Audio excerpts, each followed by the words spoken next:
wabarakatuh.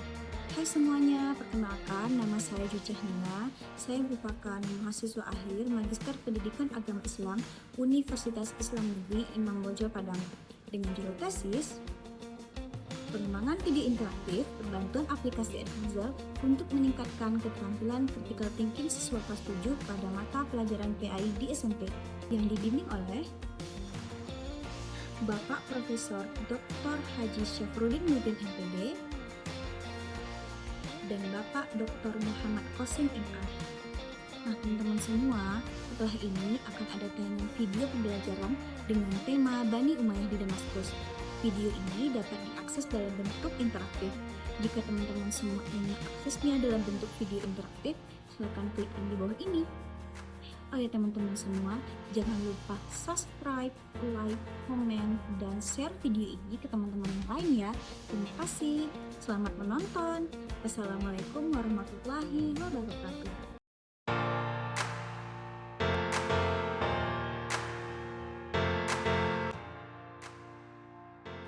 Assalamualaikum warahmatullahi wabarakatuh. Halo siswa-siswi semuanya. Pada hari ini kita akan membahas tentang perkembangan Islam pada masa Bani Umayyah di Damaskus. Adapun tujuan pembelajaran kita pada tema kali ini, yang pertama, siswa dapat menceritakan sejarah berdirinya Bani Umayyah di Damaskus. Yang kedua, siswa dapat menjelaskan kemajuan peradaban Islam pada masa Bani Umayyah di Damaskus dalam bidang pemerintahan, perluasan wilayah, kemiliteran, ekonomi, hukum, sosial, dan pendidikan.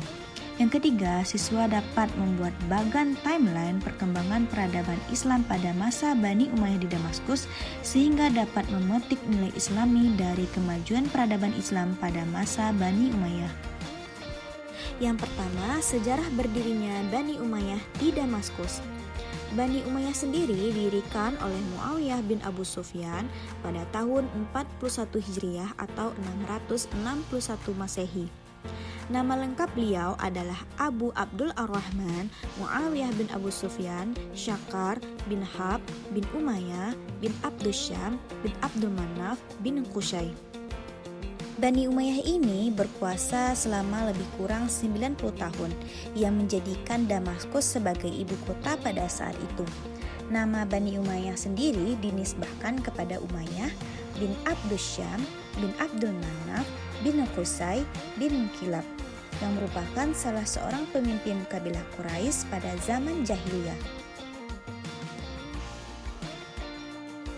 Latar belakang berdirinya Bani Umayyah di Damaskus ini diawali dengan konflik antara Muawiyah dan Ali bin Abi Thalib, di mana salah satu konfliknya yaitu Muawiyah tidak menerima keputusan Ali dalam penanganan kasus kematian Utsman bin Affan. Konflik ini berlanjut menjadi Perang Siffin yang kemudian diteruskan dengan Tahkim Siffin.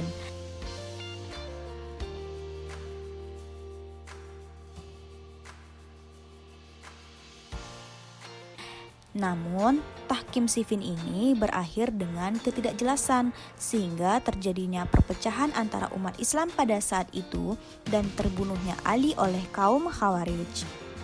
Nah, setelah terbunuhnya Ali oleh kaum Khawarij, penduduk Syria membaiat Muawiyah sebagai khalifah selanjutnya, sedangkan pendukung Ali di Kufah membaiat Hasan bin Ali sebagai khalifah, sehingga menimbulkan pertentangan antara Muawiyah dan Hasan dan dua kekhalifahan dalam umat Islam pada saat itu. Namun, pertentangan antara Hasan bin Ali dengan Muawiyah tidak berlangsung lama. Hasan bin Ali menyerah dan Muawiyah diangkat menjadi khalifah. Dengan demikian, berdirilah Bani Umayyah yang melanjutkan kepemimpinan Al-Khulafaur Rasyidin. Khalifah pada masa Bani Umayyah. Sejarah mencatat terdapat 14 orang yang pernah menjadi khalifah pada Bani Umayyah di Damaskus. Di antaranya ada Muawiyah bin Abu Sufyan, lalu ada Yazid bin Muawiyah, lalu Muawiyah bin Yazid, dan seterusnya sampai Marwan bin Muhammad. Khalifah yang berjasa pada masa Bani Umayyah. Dari 14 orang khalifah pada masa Bani Umayyah, terdapat khalifah-khalifah besar atau yang berjasa dalam pemerintahannya, seperti yang pertama yaitu Muawiyah bin Abu Sufyan. Selain mendirikan Bani Umayyah, beliau juga mempunyai beberapa kebijakan. Yang pertama, Muawiyah mengubah sistem kekhalifahan yang semula bersifat pemilihan menjadi sistem dinasti. Yang kedua, memindahkan pusat pemerintahan Islam dari Madinah ke Damaskus. Yang ketiga, membentuk angkatan bersenjata. Yang keempat, membentuk mata uang. Yang kelima, menjadikan profesi hakim atau qadi sebagai profesi tersendiri. Yang keenam, mendirikan Departemen Pencatatan atau Diwan Al-Khatam dan juga mendirikan pelayanan pos atau yang dikenal sebagai Diwan Al-Barid. Yang selanjutnya, membangun infrastruktur dan kesejahteraan publik seperti jalan, pos, dan irigasi yang mendukung aktivitas ekonomi dan perdagangan di seluruh wilayah kekhalifahan. Yang kedua, Khalifah Abdul Malik bin Marwan. Di antara kebijakan beliau yaitu yang pertama, memberantas pemberontakan, seperti pemberontakan yang dilakukan di Irak, Mesir, dan Syam. Salah satu pemberontakan besar yang berhasil ditumpas oleh Abdul Malik bin Marwan yaitu adalah pemberontakan Ibnu Az-Zubair yang berakhir dengan kematiannya pada tahun 692 Masehi di Mekah. Yang kedua, melakukan pembenahan terhadap administrasi pemerintahan dan menetapkan bahasa Arab sebagai bahasa resmi administrasi dan pemerintahan di seluruh wilayah kekhalifahan. Yang ketiga, mencetak mata uang dengan mencantumkan kalimat-kalimat Arab dan Islam. Yang keempat, pembaharuan dalam bidang perpajakan, pengembangan sistem pos, dan membentuk Mahkamah Agung. Yang ketiga, Khalifah Al-Walid bin Abdul Malik. Di antara kebijakan beliau yaitu yang pertama, penaklukan wilayah baru seperti penaklukan Spanyol atau Andalusia, lalu wilayah di Asia Tengah termasuk Transoxiana yang kini menjadi bagian dari negara-negara seperti Uzbekistan, Tajikistan, Kazakhstan, dan penaklukan di India. Yang kedua, pembangunan panti dan layanan khusus untuk orang cacat dan menyediakan pendidik untuk anak yatim. Yang ketiga, pembangunan jalan raya, pabrik, dan gedung pemerintahan. Dan yang keempat, memperluas bangunan dan merenovasi Masjid Nabawi di Madinah dan Masjid Al-Aqsa di Yerusalem. Yang keempat, Khalifah Umar bin Abdul Aziz. Di antara kebijakan beliau yang pertama, memecat para pejabat yang zalim dan menggantikannya dengan pejabat-pejabat baru yang adil dan benar.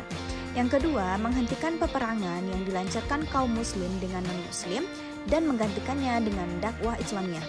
Yang ketiga, memperhatikan kesejahteraan golongan non-muslim di wilayah kekuasaan Umayyah dengan memastikan bahwa mereka diperlakukan dengan adil dan mendapatkan hak-hak mereka sebagaimana mestinya. Yang keempat, melarang semua pejabat pemerintahannya untuk menerima segala bentuk suap dengan alasan apapun. Yang kelima, membuat aturan mengenai takaran dan timbangan.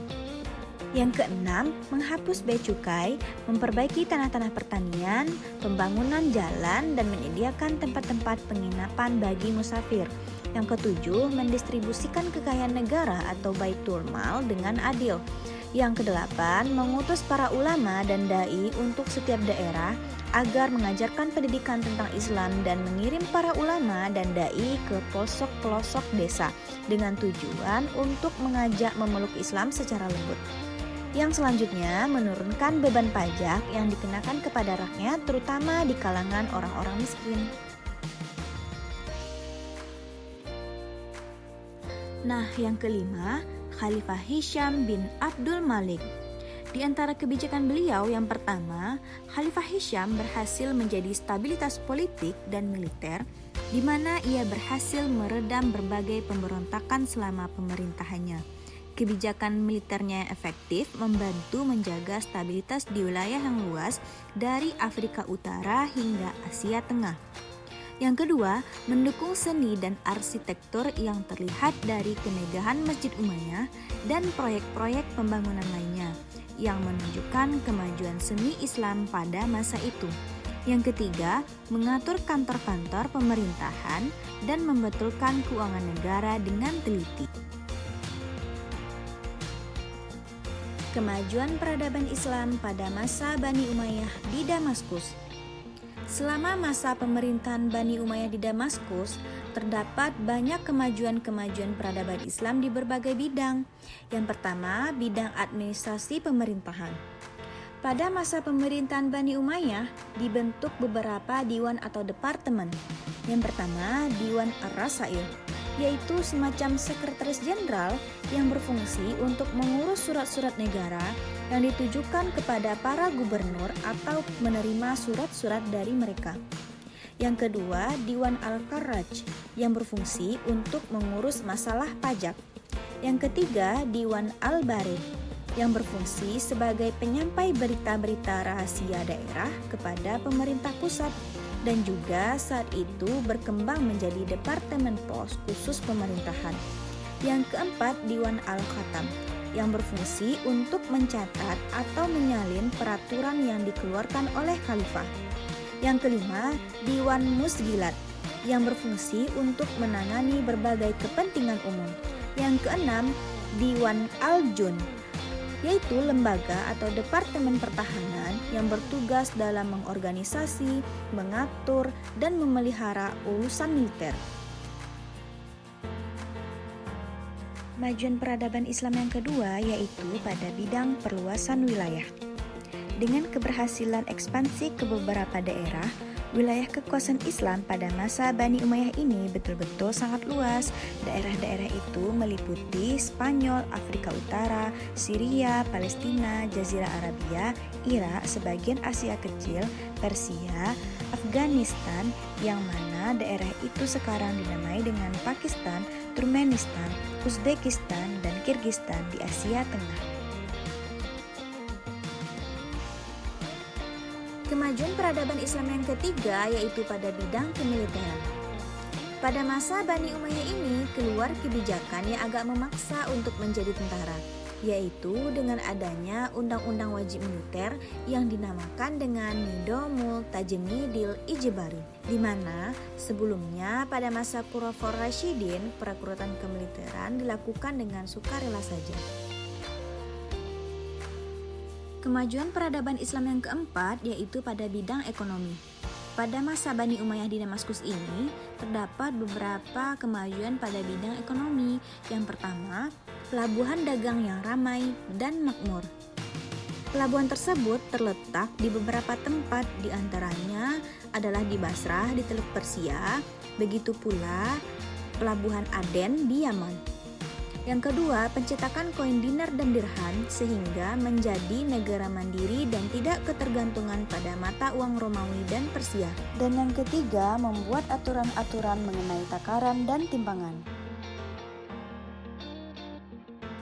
Kemajuan peradaban Islam yang kelima yaitu pada bidang hukum. Struktur dan fungsi sistem peradilan pada masa Bani Umayyah ini terdiri dari 3 badan utama. Yang pertama yaitu Al-Qadha. Ini adalah badan peradilan yang dipimpin oleh seorang qadi atau hakim. Tugas utamanya adalah mengeluarkan fatwa hukum dan peraturan berdasarkan Al-Quran, Sunnah, dan ijtihad. Yang kedua, Al-Hisbah. Badan ini bertanggung jawab untuk menangani masalah kriminal. Yang ketiga, Al-Mazalim. Tugasnya adalah meninjau kembali keputusan hukum yang diambil oleh Qadi dan Al-Hisbah. Badan ini berfungsi sebagai pengawas untuk memastikan keadilan dalam proses hukum, termasuk menangani kasus-kasus pelanggaran yang melibatkan pejabat atau hakim. Kemajuan peradaban Islam yang keenam yaitu pada bidang sosial. Yang pertama, pada Khalifah Umar bin Abdul Aziz, ia menerapkan prinsip keadilan terhadap seluruh umat muslim, baik Arab maupun non-Arab, dan memperkenalkan hukum-hukum mengenai persamaan pemberian tunjangan keuangan pada kaum muslim tanpa memperhatikan asal-usul mereka. Yang kedua, mengadakan dialog dengan kaum Khawarij dan Syiah sehingga mereka puas dan tidak mengganggu dinasti Umayyah. Yang ketiga, memecat para gubernur dan para pejabat yang kejam yang menindas rakyat dan kurang memperhatikan kehidupan rakyat. Dengan demikian, pada masa pemerintahan Khalifah Umar bin Abdul Aziz ini terkenal sebagai masa peralihan dan kemakmuran. Kemajuan peradaban Islam yang ketujuh yaitu pada bidang pendidikan. Di antaranya meliputi perkembangan ulum anakliyah. Ulum anakliyah ini terbagi dalam beberapa bidang, di antaranya dalam bidang tafsir, tokoh utamanya adalah Abu Abbas Abdullah bin Abbas al-Hasimi. Lalu dalam bidang fikih, salah satu tokohnya yaitu Abu Muhammad Sa'id bin Jubair dan diiringi oleh tokoh-tokoh besar fikih seperti Abu Hanifah An-Nu'man bin Sabit al-Kufi dan Abu Abdillah Malik bin Anas al-Madini. Selanjutnya dalam bidang ilmu nahwu, tokoh utamanya yaitu Abu Aswad ad-Du'ali. Sedangkan dalam bidang hadis, tokoh utamanya yaitu sahabat Nabi, di antaranya Abu Hurairah, Abdurrahman bin Syakh al-Dausi, lalu Abu Abdurrahman Abdullah bin Umar bin Khattab al-Adawi, lalu Hamzah Anas bin Malik al-Najjari. Dan pada masa Khalifah Umar bin Abdul Aziz dilakukan pembukuan atau pentakwinan hadis oleh Abu Zihab az-Zuhri. Kemajuan peradaban Islam pada bidang pendidikan yang selanjutnya yaitu perkembangan ulum anakliyah. Di antaranya yaitu buku-buku kimia dan kedokteran diterjemahkan ke dalam bahasa Arab pada masa Khalifah Khalid bin Yazid. Lalu Khalifah Al-Walid bin Abdul Malik mendirikan Biramistan di Damaskus pada tahun 96 Hijriah atau 714 Masehi sebagai tempat berobat dan perawatan bagi orang-orang yang sakit, sekaligus sebagai tempat studi kedokteran. Lalu lahirnya seni arsitektur yang ditandai dengan pembangunan masjid-masjid seperti pembangunan Masjid Quba As-Sakhraq atau yang dinamai dengan Dome of the Rock dan Masjid Agung di Damaskus. Selanjutnya, pada masa Bani Umayyah ini muncul aliran teologi di antaranya Jabariyah, Murji'ah, Qadariyah, dan Mu'tazilah. Lalu lahirnya penyair dan sastrawan besar yang terkenal antara lain Ghayas Taghlibi, Al-Akhtal, Jurair, dan Al-Farazak. Poin yang ketiga, memetik nilai Islami dalam sejarah Bani Umayyah di Damaskus. Adapun nilai Islami yang dapat diambil dari sejarah Bani Umayyah di Damaskus ini, yang pertama, memperkuat keimanan dan menumbuhkan rasa bangga terhadap warisan budaya Islam. Yang kedua, membantu dalam memahami bagaimana perjuangan Islam berkembang dan menyebar ke berbagai wilayah. Yang ketiga, menumbuhkan rasa bangga terhadap identitas Islam serta mendorong generasi muda untuk semangat menuntut ilmu. Yang keempat, mengajarkan pentingnya toleransi antar agama dalam masyarakat yang multikultural. Yang kelima, menumbuhkan semangat cinta tanah air dan semangat untuk membela agama, bangsa, dan negara.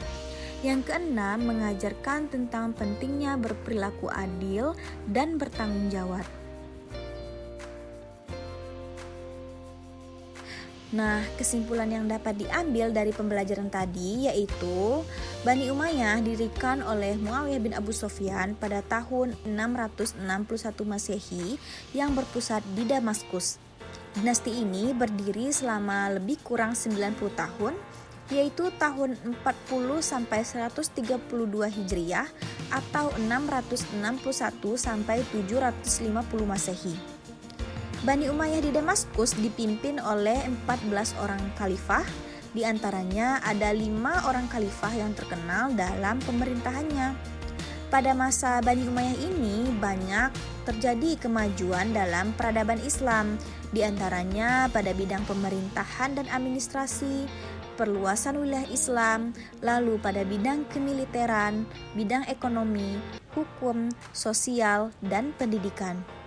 Dalam mempelajari sejarah Bani Umayyah di Damaskus ini banyak hikmah yang dapat diambil, di antaranya menumbuhkan rasa takwa kepada Allah, menumbuhkan rasa bangga terhadap perjuangan dan warisan budaya Islam, lalu menumbuhkan rasa semangat menuntut ilmu, dan lain sebagainya.